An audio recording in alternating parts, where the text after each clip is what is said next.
शिर्डीच्या साईबाबांची ख्याती फक्त महाराष्ट्र नाही तर फक्त जगभरात पसरलेली आहे आणि त्याच शिर्डीच्या साईबाबांचे ज्या पादुका आहेत त्या खरं तर आज वाशीच्या या खरं तर एक्झिबिशन सेंटरमध्ये दर्शनासाठी ठेवण्यात आलेल्या आहेत। मोठ्या संख्येने भाविकांची रांग आपल्याला या ठिकाणी पाहायला मिळत आहे।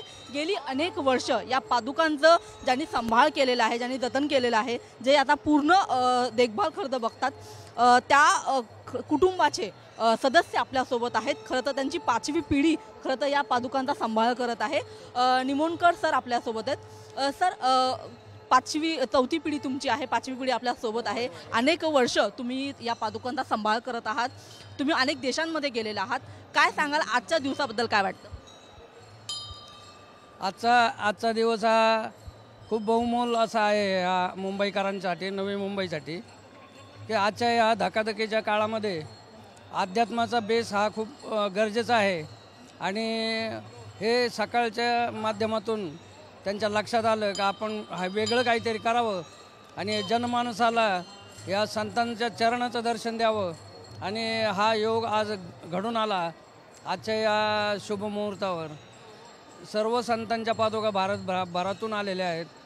तसेच साईबाबांच्या या चरण पादुका साईभक्त, महान साईभक्त नानासाहेब निमोणकर देशपांडे यांना 1898 साली स्वतः साईबाबांनी द्वारकामाईत दिल्या होत्या।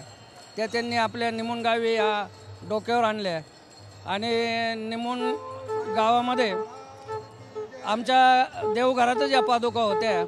2008 साली बाबांचा आदेश झाला, दृष्टांत झाला आणि सर्व भक्तांना या पादुकांचं दर्शन खऱ्या अर्थाने 2008 सालापासून ते आता 2024 गेली 15-16 वर्ष ही बाबांची सेवा म्हणून सद्भक्तीने, भक्तिभावाने जे लोक बोलवतात, साई भक्त बोलवतात, अनेक संस्था बोलवतात, अनेक कॉलेजेस बोलवतात, त्या ठिकाणी या पादुका आम्ही घेऊन जातो आणि अध्यात्माचं महत्त्व सर्वांना पटवून देतो।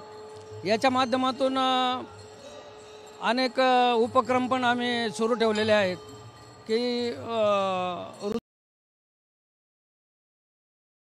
मानसिक आधार द्यावा या दृष्टीने पण आम्ही अनेक ठिकाणी जातो। तिथे वृद्धाश्रमांना भेटी देतो, त्यांना दर्शन देतो। अंध अपंग अनाथ आश्रम आहेत, तिथे पण जाऊन त्यांना पण आम्ही सन्मानाने या साई चरणाचं दर्शन देतो।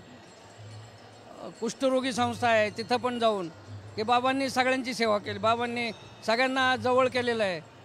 तर इथं कुठलाही आमच्याकडं भेद नाही, सगळी जनता, सगळे परमेश्वराचे लेकरं आहेत। हे तत्त्व डोळ्यासमोर ठेवून आमच्या पंजोबांनी, नानासाहेब देशपांडे निमोणकरांनी जे बाबांची सेवा करून जो मार्ग दिला, त्या मार्गाला अनुसरून आणि बाबांच्या अधीन राहून कुठलीही अपेक्षा न करता आम्ही सेवा अविरत करत आहोत। आम्हालाही खूप आनंद होतो की अनेक भक्त, अनेक ही जनता जनार्दन ज्यावेळेला या पादुकांचं दर्शन घेते आणि त्यांना जो आत्मिक विश्वास वाढतो, आत्मिक बल मिळतं, हे खूप महत्त्वाचं आहे आजच्या काळामध्ये।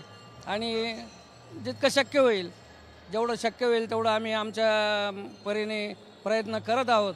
आणि आजच्या या शुभमुहूर्तावर आपल्या सकाळ साम या माध्यमातून आम्हाला तुम्ही आमंत्रण दिलं आणि तुमच्या माध्यमातून आज हजारो लाखो संख्येने लोक आज आणि उद्या 2 दिवस हा इथं कार्यक्रम आहे।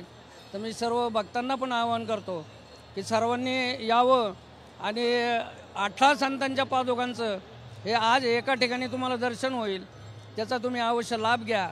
सर्व संतांचा आशीर्वाद आपल्याला प्राप्त करून घ्या आणि आपलं जीवन, सांसारिक जीवन हे सुखी करा। आपलं आत्मिक बळ, आपल्याला आत्मशक्ती प्राप्त करून घ्या। या निमित्ताने मी सर्वांना अनेक शुभेच्छा देतो। ओम साईराम, धन्यवाद। ओम साईराम।